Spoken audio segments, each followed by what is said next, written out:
Certainly in this world, there's a lot of people who may disagree with you.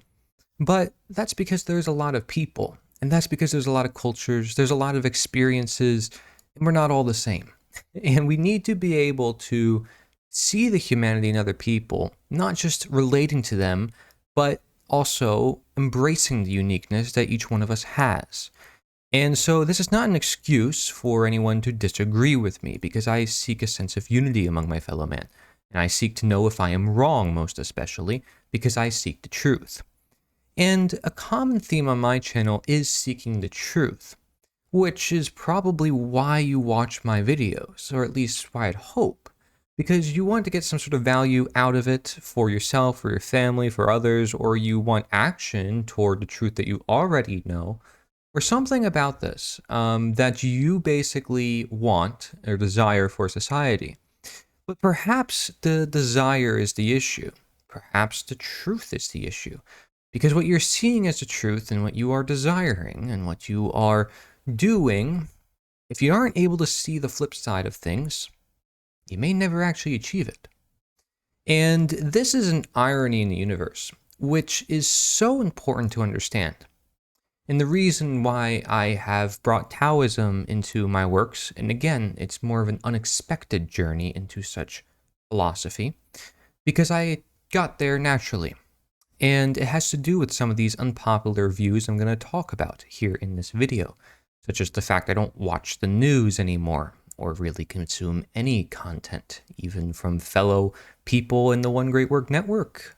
I want to give them support, I want to check out what they're doing here and there, but I'm not a consumer, I'm a producer.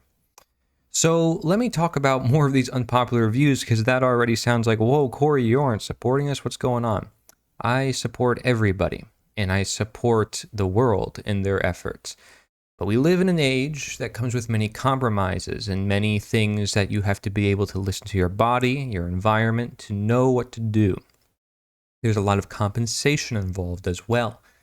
Meaning if you say, shoot, I'm getting headaches because I'm on technology too much, and this has happened to me before, and you say, well, I choose to live this lifestyle. I choose to live away from nature in this regards. I recognize it's away from nature, of course, with technology, which hasn't always existed. And so I'm going to compensate. What do I mean by compensate? I'm going to take minerals. I'm going to replenish my body's ability to better respond to this technological device by empowering it with more of what desires of its nature. Often because you are, when you're in front of a screen, depleting of minerals, for instance. So if I add minerals to water, oh shoot, I may not be getting headaches anymore because I fixed the problem. The problem, which I recognize, comes from the unnatural. So I have to compensate for the unnatural by adding in the natural. Okay, so that's just an example of compensation. And a lot of the concepts I talk about on my channel, some are quite foreign, especially that concerning the natural and unnatural, since it's a philosophy that I developed, and I wouldn't have developed it if I did not see it was necessary. This is the text that I use for Natureosophy. It's a guidebook. It's mostly just questions, so you can think for yourself, because that's the whole goal anyways.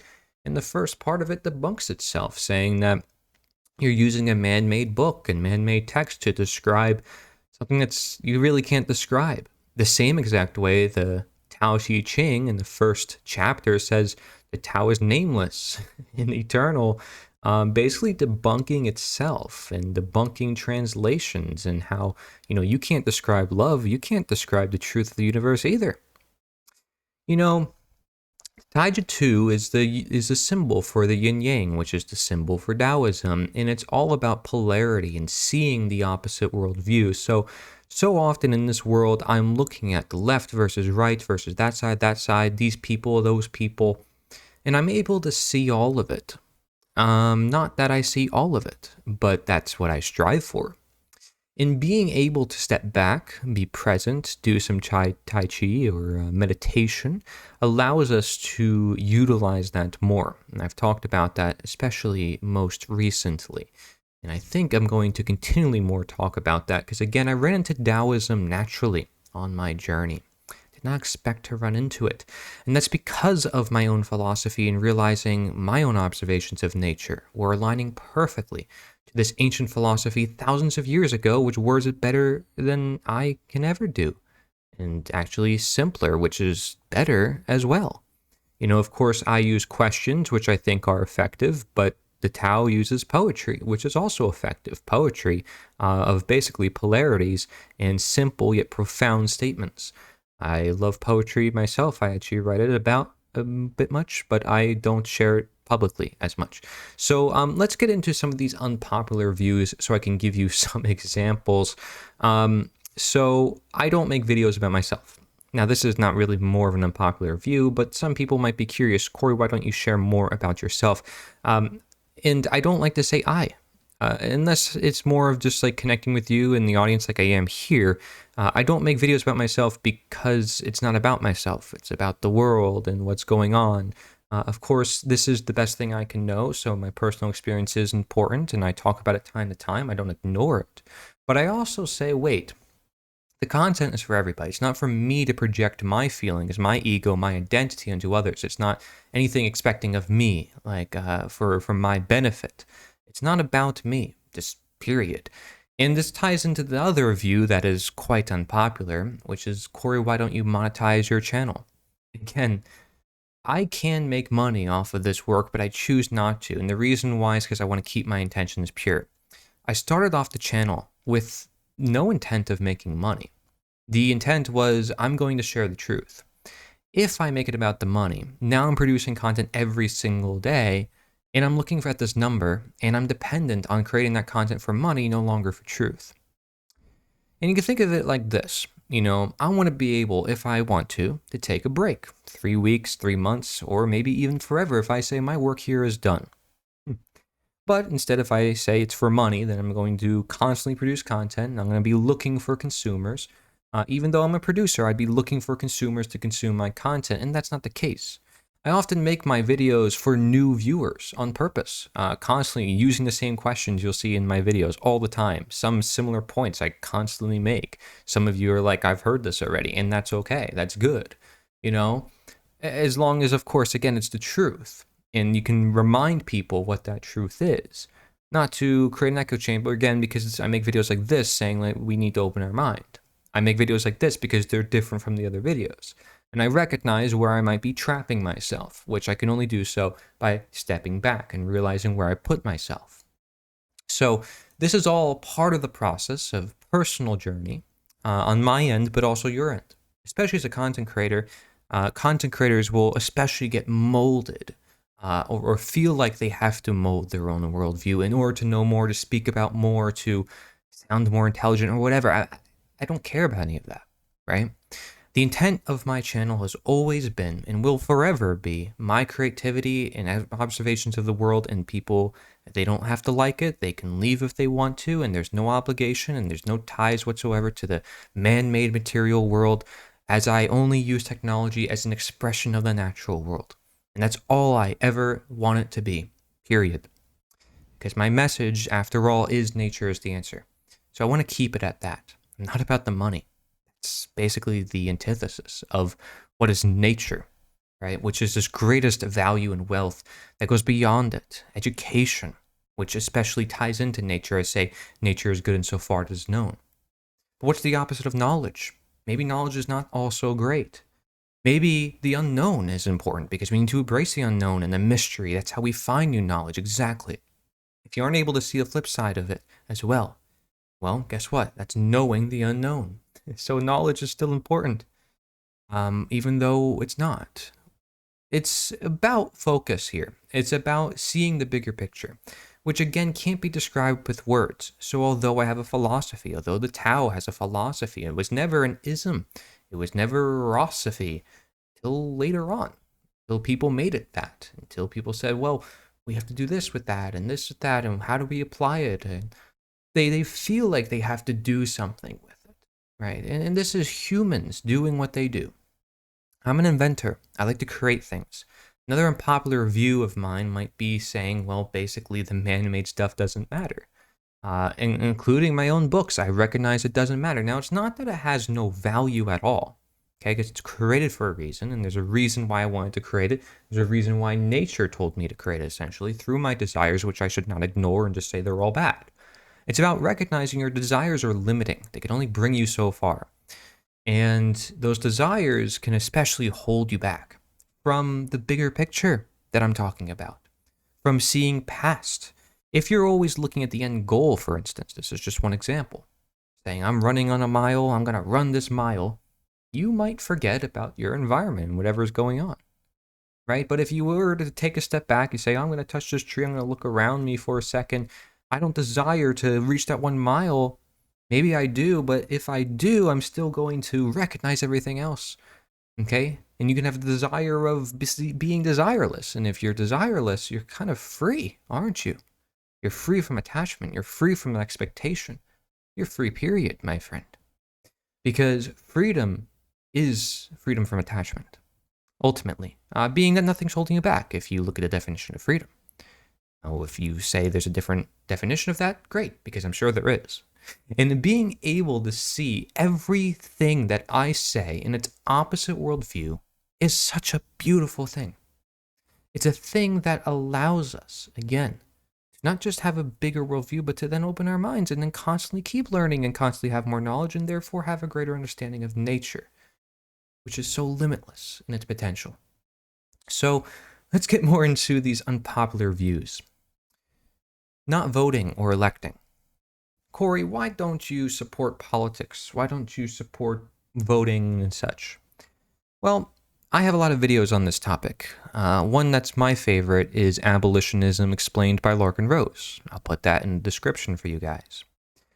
That video goes into detail about how, well, if you are supporting the system, it's as basic as literally just participating in it. And it legitimizes that underlying belief statism. So you can say someone is great, I can have a friend who's running for office. I'm not going to support them, no matter who they are, no matter what positions they have, simply because they're upholding an office or a position which inherently is immoral or gives people the power to destroy other people's lives. That isn't there in nature, which already usurps nature's authority by simply merely legitimizing it. And even if they were to get something good done, one person, that shouldn't happen in reality. It's still backing an illusion that that can happen. So if you don't understand what I'm saying, I recommend watching that video. But it's an illusion, and people who are stuck in the illusion will continue to support the illusion. And just as Socrates would say, or most philosophers would say, if you don't know yourself, it's going to be harder to understand the world, and you need to have nature within you in order to see the nature throughout the world as well, or truth in you in order to see the truth in the world. Again, you can know yourself the best, and you know thyself. That's also another quote. This gives you a great value because this is the body you're given. This is the true home you live in. So I think people need to use that more rather than externalizing, applying identity, applying all sorts of weird projections onto themselves, which are often also created by other people. Be able to step back with their own breath, with their own body, to see their own life uniquely for what it is. Because although a seed, maple seed, or a papaya tree seed grows into a papaya tree, that one tree is different from all the other papaya trees. So although it's similar in a sense, it's different in a sense. And being able to know the time and place of what's similar, what's different, what's my place in this world among these different people, even though they are the same species of me, is this value that I talk about in naturosophy and Taoism alike. Okay, so related to this idea of voting and elections is the common law terminology. People will say, Corey, you're using the word human, and hue is the color of law, blah, blah, blah. This is all man-made. It doesn't matter. It's not timeless. It's not universal. In the same way, people will say, well, you can't say persons, you have to say people. I mean, listen, the context stays the same. And the context is what matters, what you're actually trying to convey. You start fighting people on their words for no reason, because the context is the same. You're just going to cause semantics, arguments that don't even need to be created. There's no philosophy being learned. It's just words being fought against one another. And oftentimes it's easy to fall into these word traps too when people talk about state versus government, for instance, leadership versus authority. And some of these distinctions can be really helpful, and we're bound to run into them. But it's being able to see, like, okay, is there such a thing as a good authority? Like, if it's nature or God as opposed to man, so maybe we can still use the word. Maybe there still is a place for the word. Like, the word authority just comes from the word author. Someone writes a book, like, they're the authority of that book, right? In a sense, because they wrote it. And being able to see that is valuable. And of course, getting down to the terms, people will also talk about violence versus force versus aggression, murder versus killing. And I mean, if you're not able to see the context behind it, you're just going to be fighting a word game all day. And it's like, which word is better? And you don't need to pick a better word. You just need to know the context. That's what matters. If you have people focused on the top layer of the symptoms of society, then they're never going to look deeper. They're never going to understand their life more. Wouldn't you want people to understand their life more? So that's what I try to do, especially through that book I shared. Aside from that, so not voting, not electing, and many people will get mad about my positions on that. They'll make all sorts of excuses, which I detail in my status criterion chart. And other excuses that aren't also mentioned on there, like, well, this is the way it has been, but that's not the way it has always been, because nature is there before all of it.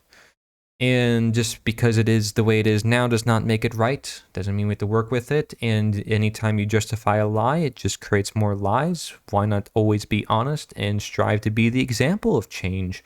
And regardless, and do the truth regardless of whoever's partaking in lies. Why should we ever cave into the lies, ever?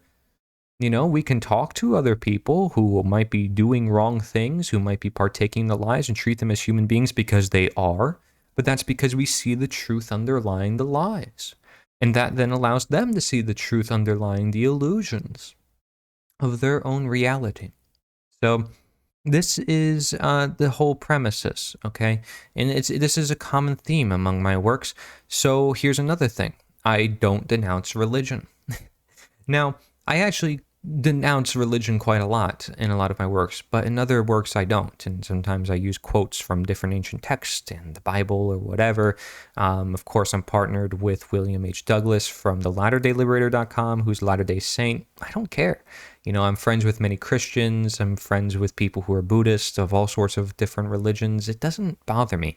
I think the fact that it bothers some people, I'm like, that already takes out the whole idea of voluntarism. It's like, you want people to live their own lives. Religion's not coercing people around unless they are. Then it becomes an issue. But if it's just a voluntary organization, it can actually do pretty good in the sense of upholding morals or trying to find some cultural value and identity. I think people should find that for themselves and not look toward religion. I made a video about spirituality versus religion. I made a video about deism, which is like the missing bridge between atheism and religion. And also, not to mention, Taoism is not really religion, doesn't ask for people's money, doesn't create any war, doesn't really create any division, because it's looking at division, it's embracing it and saying, hey, this is why we can unify about division. And I think that's the beautiful thing about it.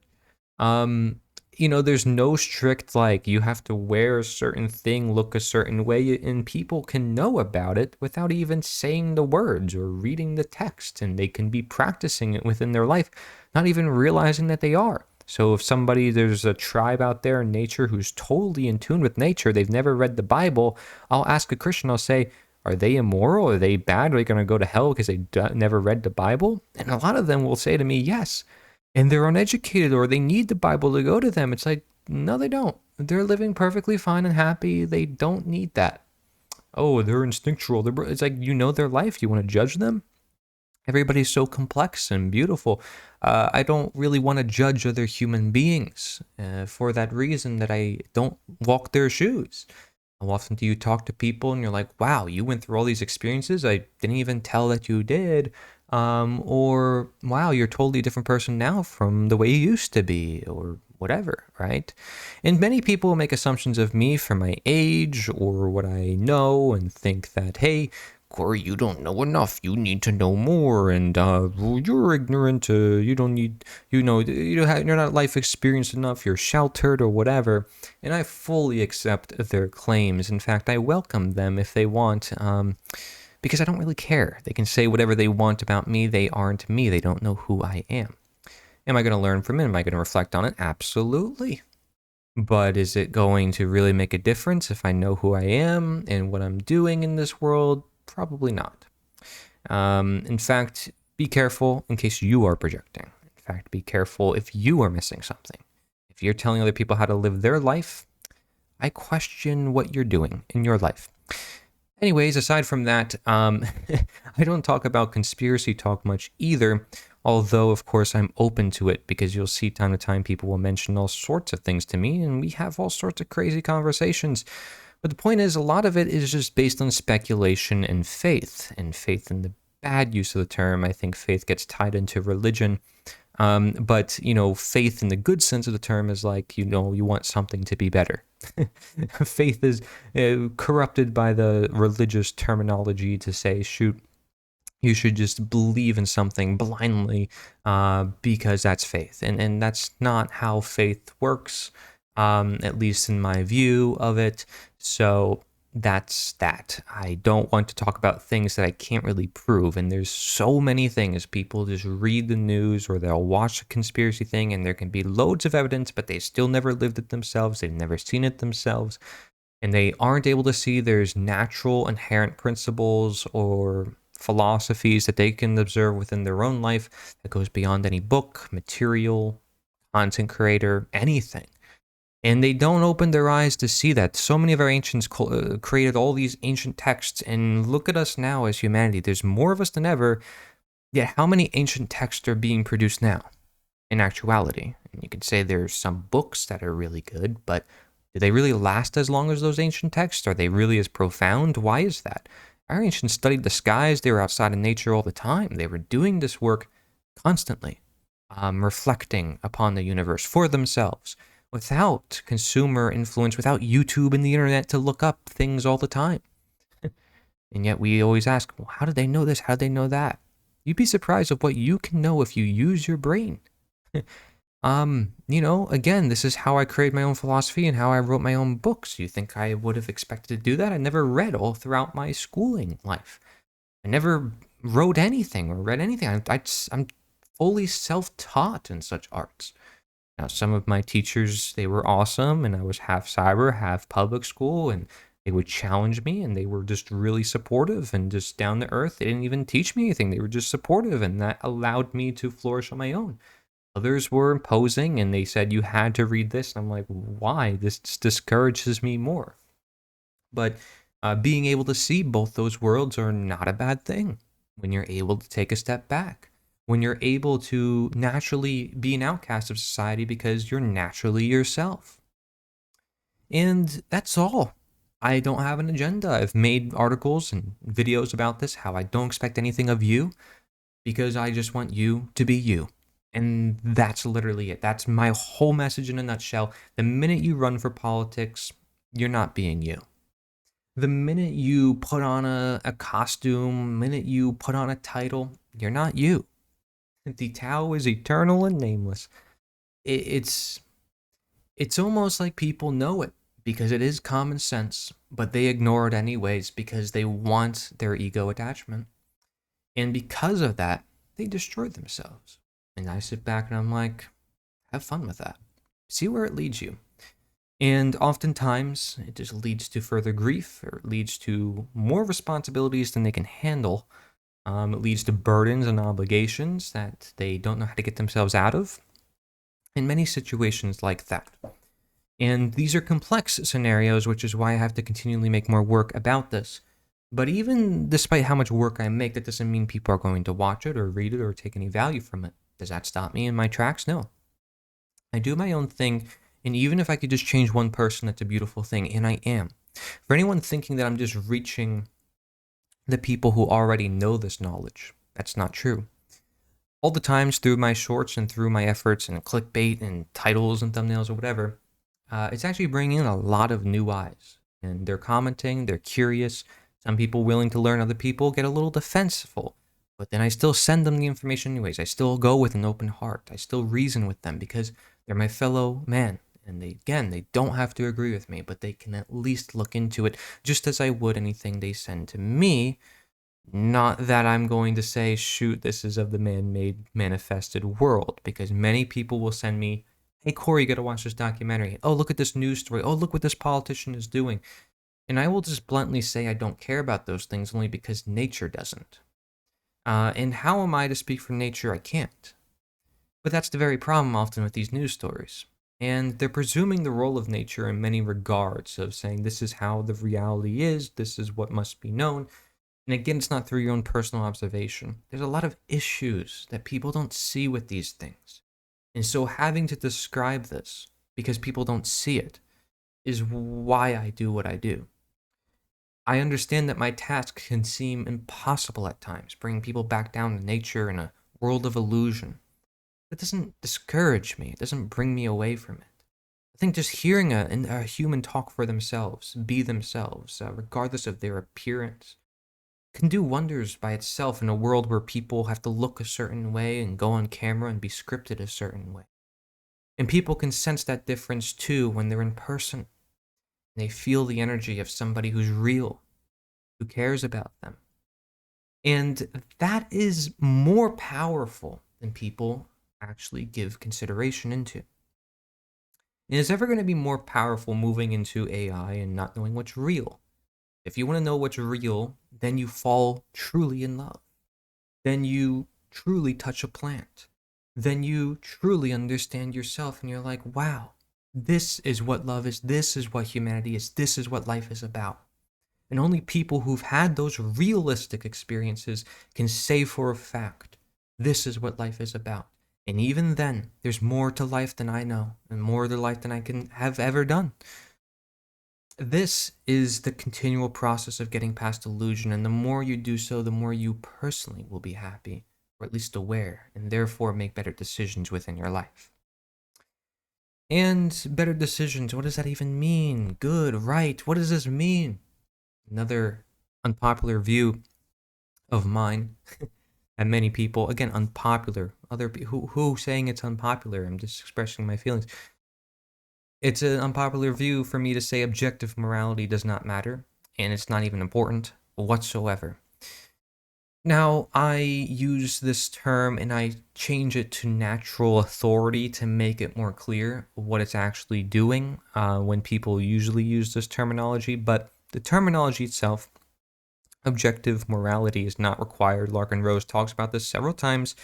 He has several videos, several talks about it in his books, yet many people who share the same points as him insist that it's a requirement.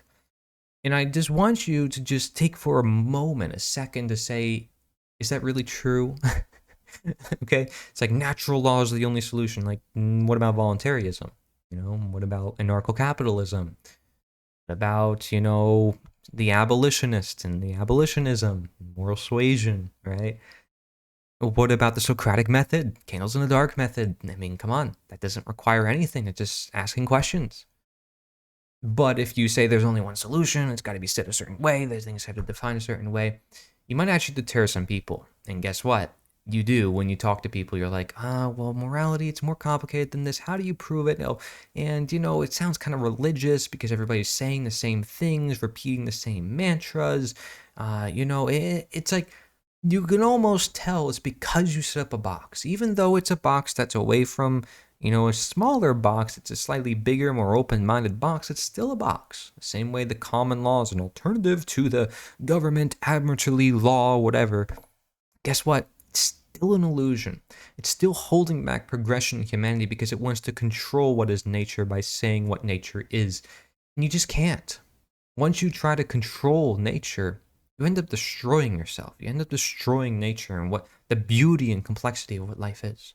It doesn't mean you fall to subjectivity. It doesn't mean that you just do according to your whim. You strive for ever more knowledge. You strive to be more objective, but you just recognize there isn't like a clear objective, like this is what it is and ever will be. Like, you can maybe say nature is the most objective thing we got, but like, how do you describe nature?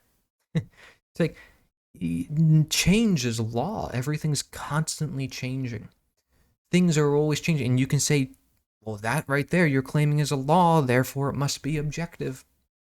It's like, yeah, but also it's like there's certain things that we see patterns and patterns happening again. We see certain similarities and not everything changes. Like the earth we're on is still here. So being able to struggle between these polarities, it's literally just Taoism. But it's literally just being able to open your mind and not attach yourself to one way or another. It's so hard for people to do this because the mind loves to gravitate toward this is what I need to grab onto in order to have a path or direction. And there's nothing wrong with desire or having that. But again, being able to step back is able to see more. You're creative. Now you're doing things that you, or being able to see things that other people would have never saw. I mean, that's how you attain the so-called truth to begin with, right? It's by escaping the boundaries. So why put yourself in another boundary if that is how you got out of the other boundaries in the very first place? It's just quite funny to me. Many people contradict themselves all the time, especially in philosophy, and even with claiming that certain things are fallacies. Another unpopular view of mine, saying that the nature fallacy or the appeal to nature, naturalistic fallacy, is not a fallacy. But just think about it. Look at the language that people use. It's not a fallacy, so you're saying it's wrong for nature to be right. Well, what makes it wrong? You're saying it's naturally wrong for you saying that nature is right. Well, then you're using the appeal to nature for debunking the appeal to nature. Huh? It's like, because you can't escape it. Because if you're saying, if I'm saying that nature or what is natural is what is good, equivalently so, when you say that something is bad, you're literally using the same exact type of language that the appeal to nature would be using. Many people cannot even wrap their head around that in philosophy, that there's contradictions in fallacy, that not all fallacies are so perfect or really mathematically true. So I think this is being able, again, to just step back. And I don't know how many times I had to say that. All right, now let's talk about another thing. The principle of care, care being so important in Mark Pastor's work. Well, what about not caring? Like same thing with action. Like action's great. We need to create action. We need to change the world. What about not? Because like, again, nature has always existed. We want to get back down to nature, just let harmony rise. Do you not see there's a spontaneity within the universe where if we let things be, things actually heal itself? You know, be like for instance, fasting in the body without adding any foods or doing anything, it just self-heals. Or plants, letting them grow on their own, and look at all the animals in nature just doing things spontaneity. Look at an athlete who trains and then becomes so proficient they don't even have to think about it anymore. Why can't we become natural at doing what's natural?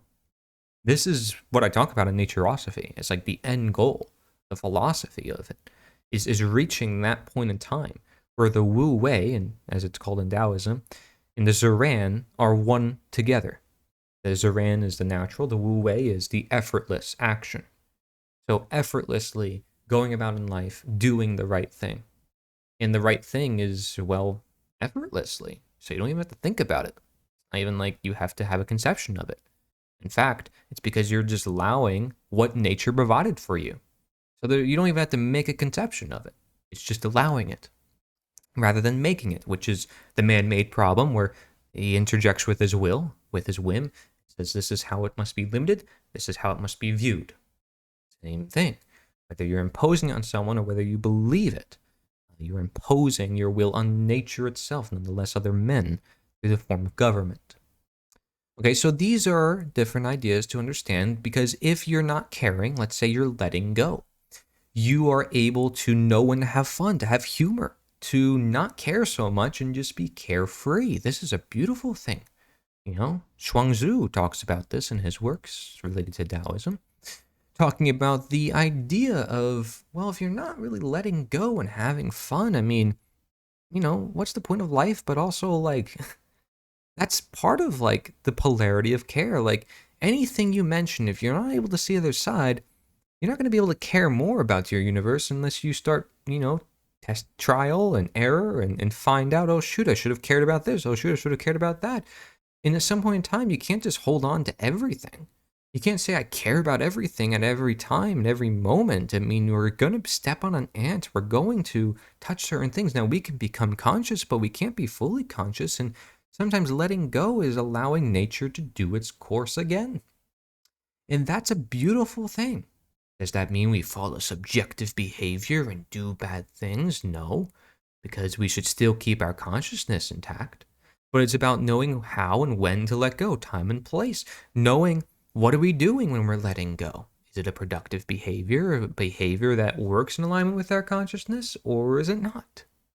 Right? So somebody might be going to a pool party, having fun.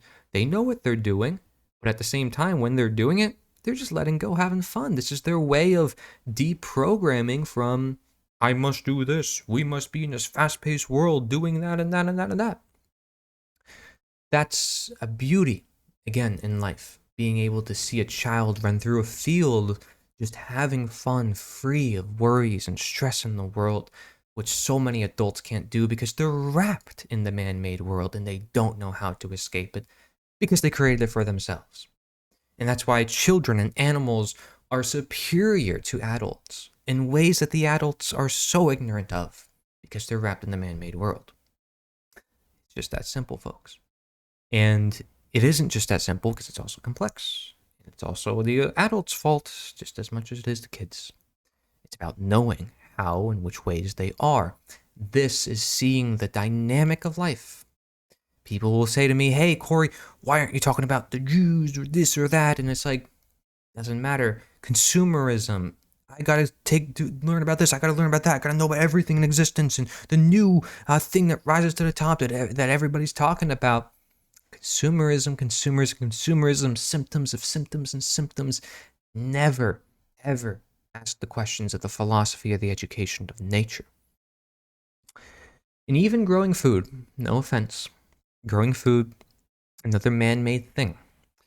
Okay, now you can grow food, provide some natural effects, but not being able to see past it and see like, hey, you can work with the natural environment. You don't have to set up strict little boxes, like Jim Gill and his food forest is a good example of somebody working with the natural environment. That's being able to step back and say, maybe not everything should be so confined and strict in its locations and how it's grown. Maybe things can grow more like they're in the wild. But also just growing food in general, we wouldn't have to do that so much if everybody just allowed the land to grow abundantly and they weren't cutting down lawns all the time. There's dandelions, there's food everywhere. They just don't know how to identify those plants. Never raised on it, so it can't become spontaneous for them to consume those plants. They have to now relearn what their ancestors just instinctively knew. Which is this is a dandelion. It could be thrown into a salad. The whole thing's edible. It's to most people, it's nah, it's a garden weed, and I've never had that before in my life, and let's just cut it down. It doesn't serve a function. It can't do anything for us, and it's in our way, and it destroys our identity and our ego of things must work a certain way for some appearance that doesn't even benefit the natures. It's absurd, right? This is the world we live in, guys. And so, these are all just examples of views. And another thing is relationships. I tell people I have a rule that if you want to know someone, maybe you're my age and you get to know someone, you have to get to know them at least a couple years. This is compensation, idea I talked about before, because of the man-made world and all the distractions it has and the identities that people attach. They just see a man and woman together. Oh, they must be a couple. They must be together. Oh, is that your boyfriend? Is that your girlfriend? Oh, let's make sure we post on social media today and share with everybody that we're boyfriend and girlfriend. Oh, let's make sure we have a celebration done in this exact way with this exact ritual, with these exact expectations and attachments, and ask people for money and make sure it has all this extravagant stuff. Make sure I look a certain way. Make sure I say certain things to impress someone. It's all fake. It's not real. It's all trying to be something that you're not, and then you wonder why the divorce rates are high. My relationship rules have yet to really be challenged. Of course, there's a third rule to the second, which I made separately, which is when you're in the situation and you've already broken the two rules. And, and that third rule is being as conscious as stinking possible of the expectations, attachments, ego, identity, and desires in particular. And if you're able to see all those things, address them, be transparent and honest, maybe you stand a chance. But if you already broke the first two rules, then kind of out. No offense. Based on my view of how things currently are for relationships. But again, the world is constantly changing, and you need to be able to adapt. You need to be able to be flexible, the same way how you need to prepare for certain events and certain athletic circumstances or certain sports activities require certain demands. Life is not so simple, folks, as just saying let's have a one-size-fits-all diet or law applying across all these populations of people, and let's just have that be the way of life that is intended, and let's write a book, and let's make this our focus, and now let's make money off of it because everybody's viewing it. Absurd, these humans. And nonetheless, I'm a human. I am at fault. I'm detached from nature. I understand what compensation must be there. I have to reflect in order to understand more of what compensation must be there, where I might be at fault or what I might not be seeing. And guess what? There's a lot we don't see. Simply because we are endowed and basically surrounded by the man-made world. And so the only return most people have is, I'll just take a mushroom. I'll take some substance that will bring me back. Okay, yeah. So they get this high trip, and now they're like, oh, I see all this stuff. Yeah, now I'm connected to nature. Like they had this desire, this attachment to another thing. And they're unable to see past if they needed that, or if that's even necessary for people to develop consciously, if there's a way to develop without that thing. People get the experience so great, they're like, this is necessary. People must take it. People like Terence McKenna are like, this is part of nature. Why have we lost this? And guess what? If mushrooms have always existed as such, okay, they're natural. If they have uses, we need to understand their uses. Okay, I'm not against it. But be able to see other view, because if you aren't, that's an issue. That's an issue. The reason why I don't use those substances, there's a reason why I don't use crystals and certain things, simply because of my own worldview, looking upon it as a natural human being. Now, there's compensation. Someone might wear an EMF pendant to repel EMF waves, right? Because that might be some compensation. There might be special compounds in nature, but we don't really fully know sometimes what these things are doing. Be careful, some of them might radiate. I mean, we're not supposed to have those naturally with us. So even the things that we try to repel the unnatural with might be doing more harm. For instance, if I'm adding minerals to my water, like fulvic acid, that can be contaminated in heavy metals. You know, I can be buying a superfood, chlorella, something that is made in a lab, like really strict conditions in the ocean that our ancestors never touched, that we found out is super nutritious, but that can be heavily contaminated, and it's not something that, again, was long consumed. It's something we just found.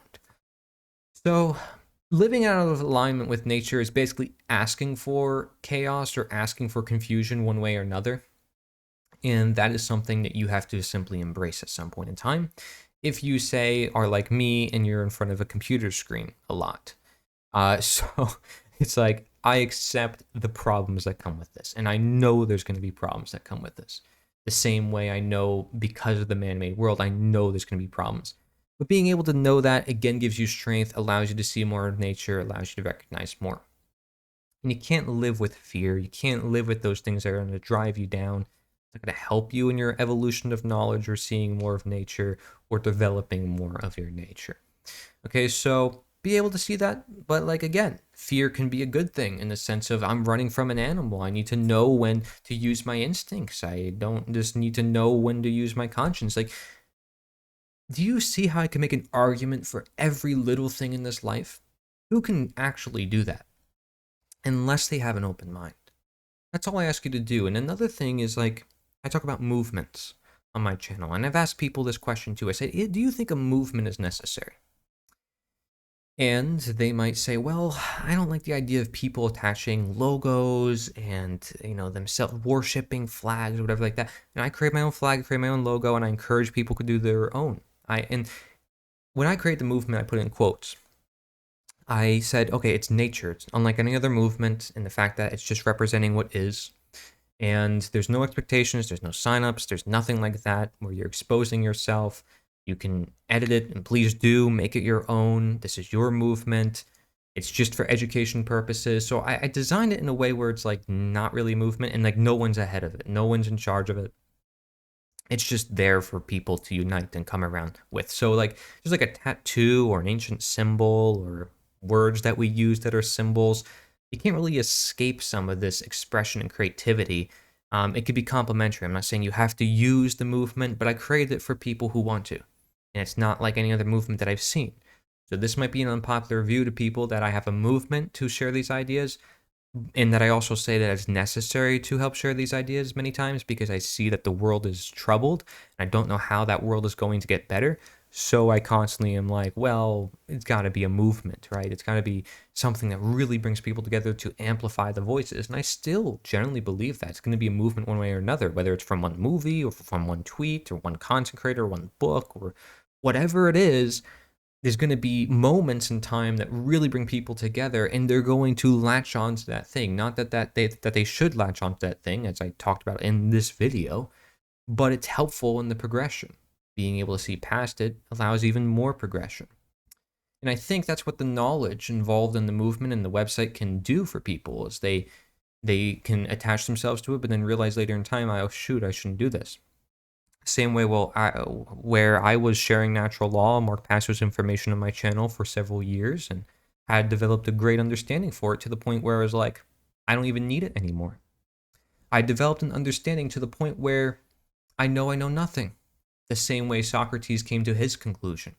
That the more you know you know nothing.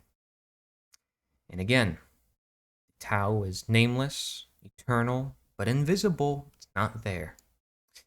Basically unknowable to a great sense, and with it comes great mystery, and that allows us to look for more answers, despite not knowing anything. It allows us to attain more knowledge. Isn't that interesting? I'll leave you on that note, so please don't be offended when anyone has an opposing view from you. Actually understand where they come from. But then help them see nature, come back to their senses by asking them questions and really challenging their own worldview rather than imposing on them your worldview. Because we all live within nature, so we're all able to see the same truths if we seek those truths. So someone might argue and say, well, isn't anarchy the opposite of government, so we need a balance in between, like a limited government? Not if government is unnatural. It says, like, it's unnatural for us to touch a poisonous plant in nature. I don't need to touch it at all. I know what to do with it. Well, if government or slavery, which we prove that we don't need to live with slavery, if government is unnatural and not something to exist, it doesn't provide a natural existence, usage, or occurrence because we have to be propagandized and indoctrinated into its existence in the very first place, then it really doesn't need to exist as persist, in fact, because nature never provided it to us in the very first place. So, and I talk about this in my very short, simple book, Anarchy is Natural, Government is Unnatural. So learn more about everything I shared here in that book, because that hits at the root cause to everything happening in society. If you don't think so, read it for yourself and think for yourself, because it shares a lot of the things I shared in this video from an open mind worldview. And again, I just want you to be you. And if you are, then by definition, you're not under any government, not tied to any oath, not tied to any title, position, voting, elections, etc. Thank you very much for watching. Corey Edmund Engerlot, Nature is the Answer.